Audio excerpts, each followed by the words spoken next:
Olá, boa tarde. Estamos no ar com o Fala DF ao vivo, nosso jornal colaborativo. Eu sou Catiúcia Sotomayor e conto com a sua ajuda para fazer este programa cada vez melhor para a população do Distrito Federal.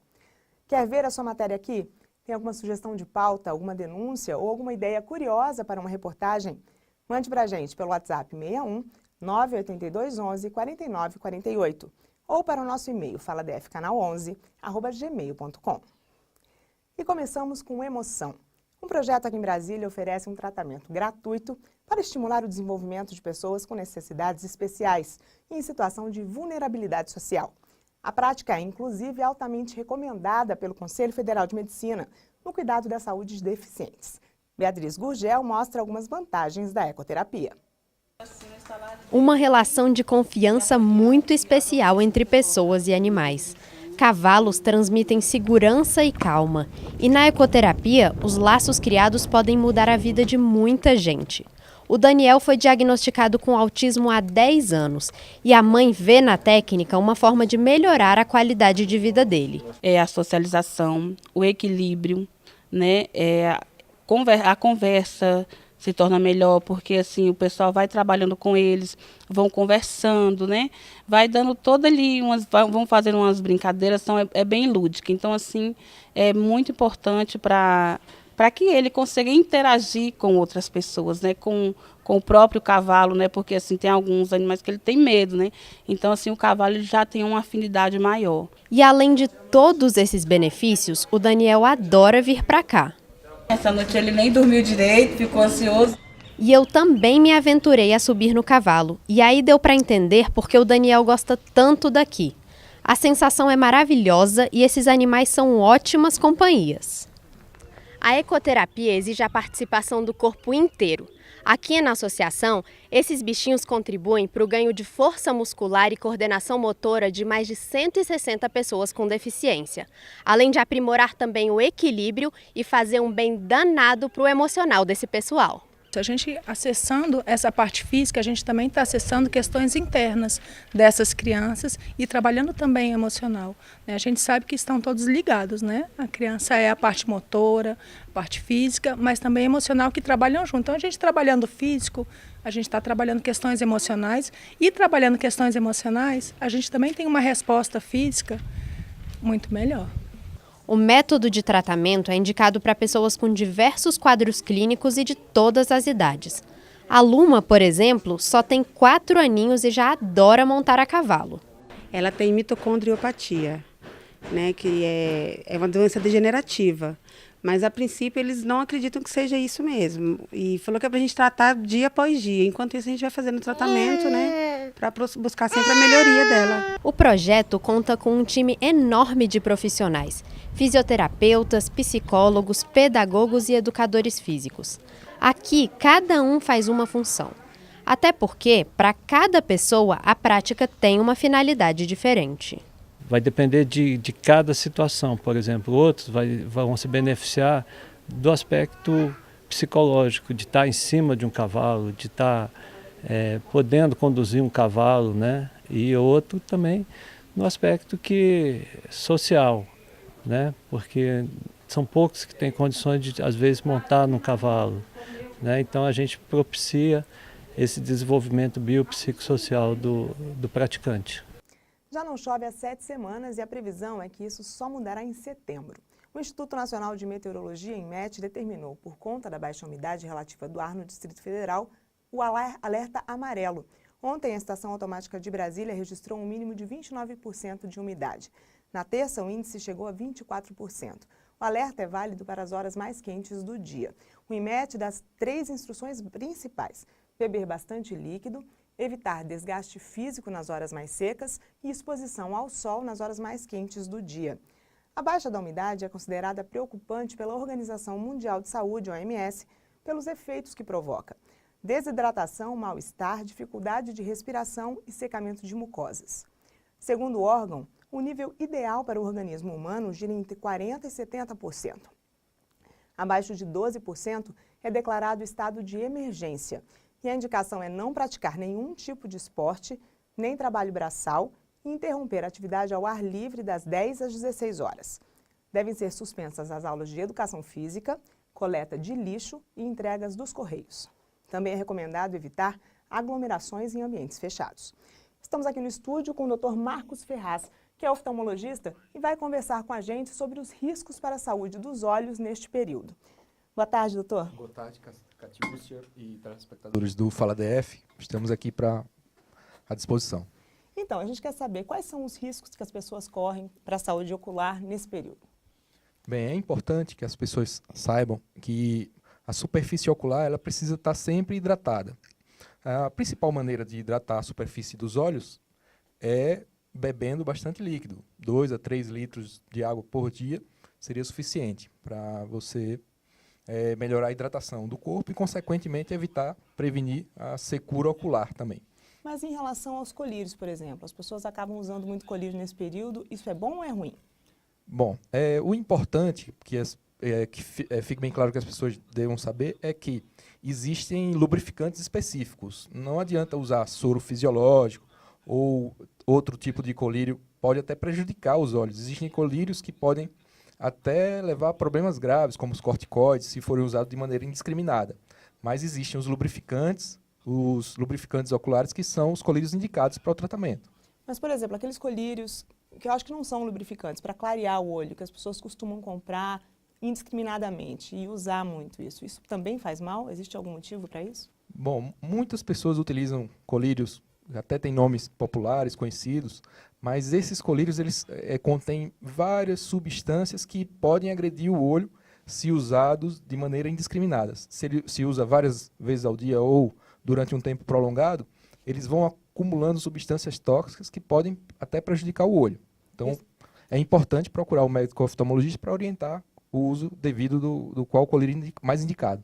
Mas prejudicar como? Com doenças como catarata ou não tem nada a ver? Eu sou especialista nisso, em glaucoma e catarata. Isso também pode ser causado por colírio? Exatamente. Sou especialista em glaucoma e catarata e nós vemos que, muito frequentemente, pacientes que usam colírios errados, como colírios que contêm corticoide, podem desenvolver catarata, glaucoma e infecções da superfície ocular. Isso é muito arriscado, perigoso, então deve-se evitar. A partir de uma semana de uso de corticoide, já pode induzir a glaucoma. Então, deve-se evitar o uso indiscriminado sem orientação médica. Sem os colírios, por exemplo, se a gente só usar a hidratação, as pessoas esquecerem de tomar muita água nesse tempo, quais são essas doenças que podem ser causadas pela secura? Bom, essa época, a umidade relativa do ar está muito baixa, então prevalece aquelas doenças da superfície ocular, alergia ocular, por causa da dispersão do pólen na superfície, a secura, poeira que está muito dispersa no ar, a síndrome de disfunção lacrimal ou síndrome do olho seco, que é essa que nós estamos falando, e também pterígio, que são aquela popularmente conhecida como carne crescida, que também nessa época é mais frequente e causa uma irritação maior nos olhos. Eu sempre imaginei que essa doença fosse uma coisa só genética, então a secura também pode causar esse pterígio. Isso, o pterígio ele está ligado a causas genéticas e à exposição aos raios ultravioleta do sol, à secura ambiente e até do ar-condicionado também, ambientes com ar-condicionado podem induzir a progressão do pterígio. Claro que tem um fator genético, o fator genético é muito importante, mas quem já tem essa predisposição genética está em risco maior nessa época do ano. Outra coisa muito comum agora também são esses casos de conjuntivite. É isso mesmo, né? Isso. A conjuntivite, na verdade, é um grupo de doenças, né? Existem as conjuntivites alérgicas, bacterianas, virais, vários tipos de conjuntivite. A mais frequente realmente que acomete nessa época também é a alergia, mas pode também ocorrer a conjuntivite viral. E ocorre principalmente em surtos. Nessa época é comum ocorrer o surto porque as pessoas esquecem de lavar as mãos. E no clima seco isso piora, né? Sério, e para criança, então? As crianças que quase não estão acostumadas a sair correndo para lavar a mão, deve ficar pior ainda, porque estão brincando nesse calor, nas férias. Exatamente. O que elas devem fazer? O que os pais devem fazer?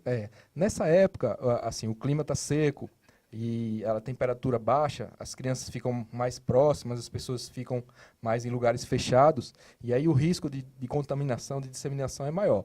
O principal é a criança que está com conjuntivite, com sinais de irritação nos olhos, deve evitar frequentar colégios, creches, e aí procurar um médico oftalmologista para fazer a sua avaliação, para ver se tem algum problema que seja contagioso, para que não contamine outras pessoas. O normal nesses surtos é não ser contagioso. Bom, nesses surtos de conjuntivite é contagioso. Geralmente é viral. A conjuntivite viral vem em surtos, né? A conjuntivite alérgica, não. Ela geralmente acomete pessoas que já têm alergia, que já são alérgicas, apresentam rinite, bronquite alérgica, alergia alimentar, outros tipos de alergia. Nessa época, ela desenvolve mais alergia. Mas a conjuntivite típica que vem em surtos, ela é causada geralmente por um vírus. Muito obrigada. Então a dica é beber muita água, né? Deve-se beber bastante água, não esquecer 2 a 3 litros por dia, isso é a principal orientação. E quem apresentar sintomas oculares, pode usar um lubrificante ocular para melhorar desses sintomas e principalmente também ter uma orientação do médico caso não responda ao tratamento. Muito obrigada, tá? E no próximo bloco, uma opção gratuita para as férias e uma proposta diferente de gestão política. Já, já.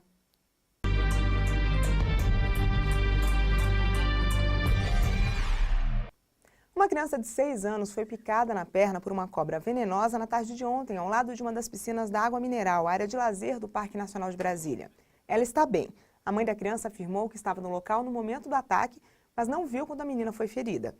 A garota foi levada pelos bombeiros para o Hospital Regional da Asa Norte, Agarrã. 8 militares participaram do socorro. O animal não foi encontrado. O parque público é administrado pelo Instituto Chico Mendes de Conservação da Biodiversidade, ICMBio. A água mineral funciona todos os dias, das 8 às 16 horas. O parque tem 300 km² e recebe até 3.000 pessoas por fim de semana. As 2 piscinas do espaço são a principal atração. O local tem ainda 2 trilhas para a caminhada. A da Capivara, que pode ser percorrida em 20 minutos, e a Cristal Água, com trajeto de 1 hora. As férias de julho trazem diversão para as crianças e preocupação para os pais que precisam trabalhar. Uma forma de garantir que elas aproveitem os dias com atividades culturais e esportivas são as colônias de férias. Melhor ainda se for de graça.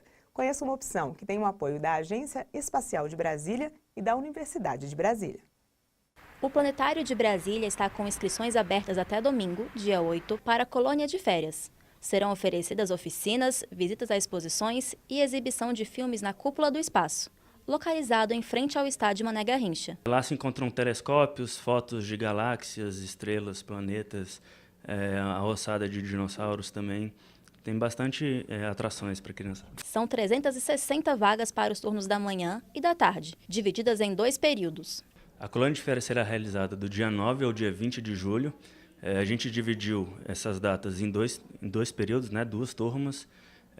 Do dia 9 ao dia 13 vão ser realizadas atividades para crianças de 6 a 8 anos e do dia 17 ao dia 20 para crianças de 9 a 12 anos. Eu soube da colônia de férias que está aberta para as crianças, né, nesse período de recesso escolar.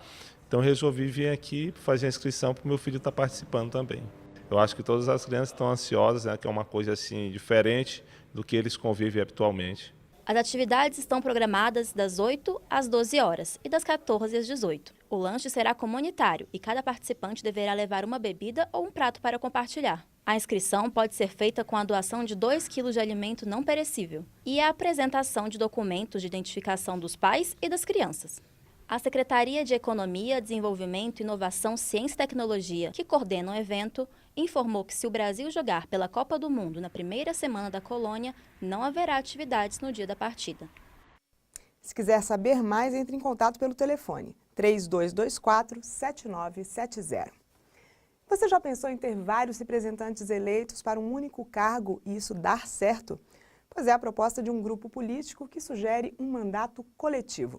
Veja na reportagem de Sheila Souza. Ano de eleição, a população escolhe um representante para defender seus interesses durante 4 anos. Mas isso pode mudar. Nas eleições de 2018, os brasilienses terão como alternativa nas urnas a promessa de gestão compartilhada. Segundo o grupo Mandato Coletivo, a proposta visa a transformação política. Nele, as decisões serão tomadas de maneira conjunta e dentro do grupo vence a maioria. A ideia é que dentro do próprio processo político haja democracia. O mandato coletivo é uma grande inovação na política brasileira, onde a gente pega uma vaga parlamentar e divide ela, socializa ela entre várias pessoas. A gente desconstrói essa figura do político privilegiado, com alto salário, com poder hierárquico grande com relação ao povo e transforma isso numa experiência de poder popular mesmo, onde a decisão se dá a partir de baixo e vai para cima, não o sentido da política de hoje, que é sempre de cima para baixo. O método não é inédito no país. Já existem frentes assim eleitas em Goiás e Minas Gerais. Como a quantidade de pessoal na gestão muda, a chamada representatividade de bandeiras políticas abrange mais temas. Nesse caso, serão defendidas ideologias em prol dos direitos dos indígenas, das mulheres e das questões socioambientais. Na nossa avaliação, era necessário mesmo trazer mais representatividade para o parlamento. Então, nós trouxemos pessoas que lutam em várias frentes que são complementares entre si. Então, desde as pessoas que lutam por moradia, pessoas que lutam pela preservação da terra, pessoas que lutam por direito das mulheres, do povo negro também, pessoas que trazem tecnologias sociais para lidar com o desemprego, com a crise social que a gente vive. E a ideia é que a gente traga cada dia mais pessoas para participar disso, mas que esses compromissos eles sejam expressos, realmente garantidos por um contrato. A gente tem um contrato do mandato coletivo que garante que as decisões são tomadas a partir da coletividade, que o que estiver saindo nas assembleias populares vai ser a política implementada, a ponto que a gente fica se blindando de qualquer tipo de conformismo com o estado de coisas atual. A justiça eleitoral ela não tem o mesmo tempo e o mesmo sentido da política das ruas, né? Então, enquanto nas ruas a gente consegue fazer muito bem esse diálogo de que é possível compartilhar a gestão da cidade e da sociedade como um todo, no TSE, para eles, é uma pessoa candidata e pronto. Então, nosso coletivo jurídico tem estudado formas de como é que a gente expressa a nossa coletividade da urna, seja através de uma mudança do nome social da pessoa que vai com o nome na urna, seja através de uma foto que expressa essa coletividade também. O que a gente sabe é que, independente do que vá para o TSE, a nossa governança vai ser coletiva e certas leis existem para a gente realmente ir transformando elas com o tempo e melhorando. É necessária essa evolução na política. E a coletividade, sem dúvida, para nós é um passo fundamental. No próximo bloco, nosso comentarista Diego Amorim vai falar com a gente sobre cacofonia. A gente volta logo.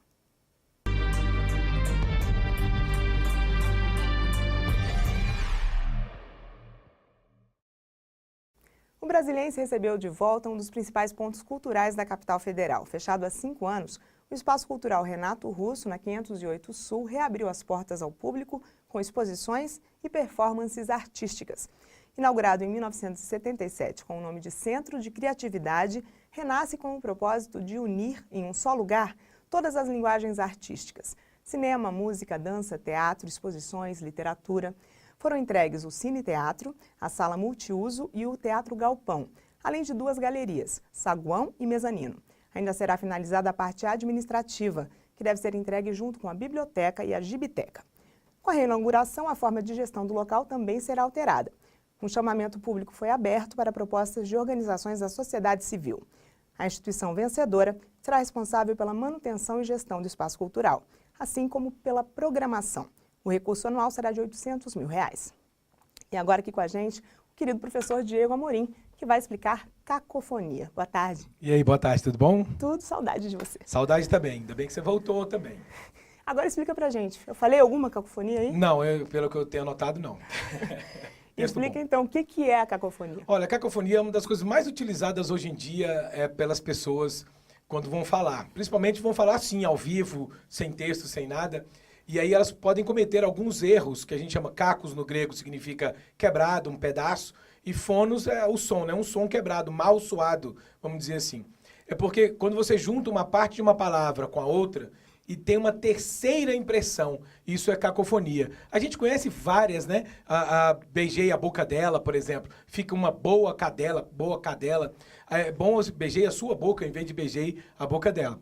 Então, essa cacofonia, às vezes, na escrita não é muito perceptível. Porém, falando, porque vem do som, cacofonia, falando você percebe mais. A gente tem uns exemplos aqui. Isso. Nosso hino é longo. Olha, no tempo de Copa aí, você vai falar assim, olha, nosso hino é muito longo, tem 5 minutos. Nosso não tem nada a ver com porco. Não tem nada a ver com porco, exatamente. Feito pela Dona Maria. Pela dona, feito pela dona. Não é verdade? Feito Pois pela é, dona, lendo, parece que a pessoa fez pelada. É uma história nudista aí, não é verdade? Beijei a boca dela. Um exemplo que eu já dei, beijei a boca dela, exato. Eu vi ela na viela, mas aí já tá errado com viela. O viela tá errado gramaticalmente e ainda causa uma cacofonia. Mas cacofonia não é um erro. Cacofonia, a gente fala que é um vício de linguagem.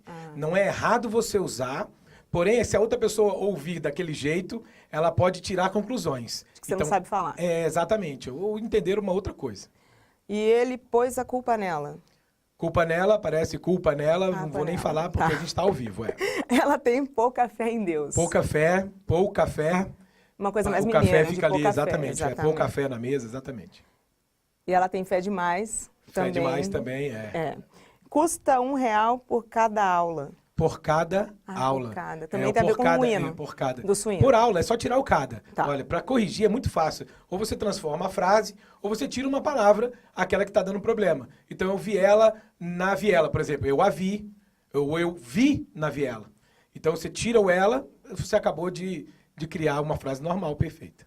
E ainda você corrigiu a frase. Ainda corrigiu a frase normal, exatamente. Agora, a gente pode usar trocadilhos na cacofonia? Não tem nada a ver? Não, às vezes as pessoas confundem trocadilho com cacofonia.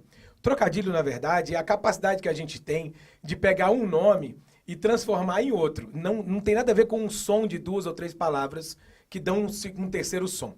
Então, por exemplo, é muito famoso a gente ficar colocando assim, eu não faria assim, mas a Beth faria. Isso é um trocadilho que todo mundo agora está fazendo com um nome infame, desgramado. Eu não faria isso, mas a Beth faria. Tem um monte desses trocadilhos. Trocadilho também é aquilo que você, às vezes, fala sem querer e cria uma coisa humorística, engraçada. Um trocadilho, por exemplo, com Mbappé. Mbappé bateu na bola. Você parece uma coisa, Mbappé bateu, você começa a criar na sua fala um trocadilho que é uma coisa engraçada, humorística, que não precisa ter significado em si. O trocadilho ele pode acontecer, inclusive, no som, igual eu fiz agora, em relação à Copa, né? E a ambiguidade? Agora, o que isso tem a ver com esses dois assuntos? Tem a ver com a ambiguidade, é o seguinte, a ambiguidade, ela pode vir com a cacofonia, quando eu falo beijei a boca dela, boa cadela, ou a boca dela, porque eu posso pensar nas duas coisas, pensar em 2 sentidos da mesma frase, o nome disso é esse que a gente chama de ambiguidade. Ambi no grego significa 2. Por exemplo, tem uma música famosa do Kid Abelha que fala assim, sou errada, sou errante, sempre na estrada e sempre distante, eu vou errando enquanto o tempo me deixar. Quando ela fala eu vou errando enquanto o tempo me deixar, ela vai fazendo o quê? Ela vai cometendo erros? Ou ela vai errando, andando a... Não dá para saber. Porque quando ela escreveu, ela pensou numa coisa, mas ao escrever e cantar, aquele som que traz pra gente, traz um som diferente. Não dá para entender. E outros vícios? Isso também é um vício de linguagem ou não? Vício de linguagem, exatamente. Ambiguidade. Vício de linguagem. O trocadilho também é um vício de linguagem? Trocadilho é um vício de linguagem, a cacofonia é um vício de linguagem. Que outros a gente pode mostrar? Existem vários vícios de linguagem que a gente comete, por exemplo, um pouco mais profundo na gramática, usar palavras e expressões que a gente vê em inglês ou em francês e tenta acoplar em português. Por exemplo, frente a gente não usaria em português. O frente, o face a, por exemplo, a gente não usa o a na frente das expressões, a gente usa o de. A gente fala assim, em frente de. Agora, se a gente fala em frente a ou em face a isso, a gente está usando o que a gente chama de anglicanismo, que é usar palavras ou inglês, ou alemã, ou a própria palavra em francês, para poder trazer essa expressão para cá. O muito conhecido da gente é o gerúndio, depois de um verbo, por exemplo, eu vou estar falando com você ao vivo. Estar falando é uma expressão portuguesa, Portugal, que significa um determinado período de tempo frequente. Nós não falaríamos assim. Mas com a globalização a gente acaba pegando essas ideias, trazendo para o Brasil, usa aqui e usa errado. Eu posso muito bem usar, por exemplo, eu vou estar conversando com você todas as tardes até o programa estrear. Isso está certo. Agora, por quê? Porque durante determinado período de tempo, nós vamos conversar uma tarde, conversar outra tarde, conversar... Isso se repete. Mas isso está certo no nosso português ou só português de Portugal? Toda vez que for frequente, Tá correto. Escuta, toda vez que for frequente, o uso do gerúndio é correto. Gerúndio não é um erro. O erro com o gerúndio a gente chama de gerundismo. Vou te dar uma explicação bem tranquila. Você vai lá em casa, eu falo assim, aparece lá em casa este final de semana que eu estarei pintando o portão. Que ideia que eu dou para você? Que eu vou, antes de você chegar, eu vou estar pintando o portão. Quando você chegar, continuo pintando o portão. E depois que você sair, eu continuo pintando o portão. Olha, aparece lá em casa que eu estarei pintando o portão durante o final de semana. Vai demorar um tempo. Eu não posso dizer assim, aparece lá em casa que eu estarei entregando a chave para você. Por quê? Porque entregar a chave é algo rápido, não pressupõe o uso no tempo. Então esse é um vício que a gente trouxe lá de Portugal. Olha que coisa louca. Então gerúndio não é um vício, mas pode ser um vício. Pode ser se você usar sem essa classificação de tempo frequente, frequência dentro do tempo. Agora, a gente pode considerar vício de linguagem erro, por exemplo, para as provas de concurso? Só quando eles perguntam. A FUVEST, na verdade, esse ano, inclusive, ela perguntou assim, preso vigia acusado de matar empresário. Ela perguntou que ambiguidade que há nessa frase, qual é a ambiguidade, para o garoto explicar. Preso vigia acusado de matar empresário, o que está acontecendo? O vigia matou ou um preso está vigiando o acusado? Então essa frase ela criou uma ambiguidade e essa ambiguidade foi perguntada num concurso público, que é para vestibular da FUVEST, que é o vestibular mais concorrido do Brasil, né? Mas na hora de escrever é um risco? Redação é melhor evitar ou não? Olha, na redação é melhor evitar, só que o corretor da redação para concurso público e vestibular raramente percebe coisas fonéticas, raramente percebe erros fonéticos, porque ele lê a redação muito rápido, à procura de pontos, objetividade, clareza, precisão. Então ele lê a sua redação atrás do conteúdo que te foi perguntado. Então a preocupação fonética pode deixar um pouquinho de lado na hora de escrever uma redação. É claro que na hora de passar limpo, se você tiver tempo para revisar, procure sempre trabalhar essa parte fonética também, que lá na frente continua sendo erro. Isso não serve para jornalista, não serve para quem escreve em revista, não escreve para articulista, não escreve para nada disso. Por que não serve? Porque é um veículo que fica lá para você ler. Quando a gente fala de redação de concurso público, o cara faz a redação, eu corrijo e pronto, nunca mais ninguém vai ver essa redação. Jornalista não, tá lá, fica lá, tá publicado, eu posso pegar, olha que ele cometeu um vício de linguagem, pega mal. Então dá tempo de revisar quando é jornalista, quando é concurseiro não. Muito obrigada pelas dicas, a vocês. Diego. E obrigada pela sua audiência. Amanhã estou de volta às 13h30 ao vivo aqui na TV União com o Fala DF, seu jornal colaborativo. Se quiser rever as matérias e entrevistas, inscreva-se no nosso canal no YouTube. Acompanhe também nossas redes sociais. O Facebook é o Fala DF e o Instagram é o @FalaDF. Vamos fazer este jornal juntos. Eu conto com você. Até amanhã.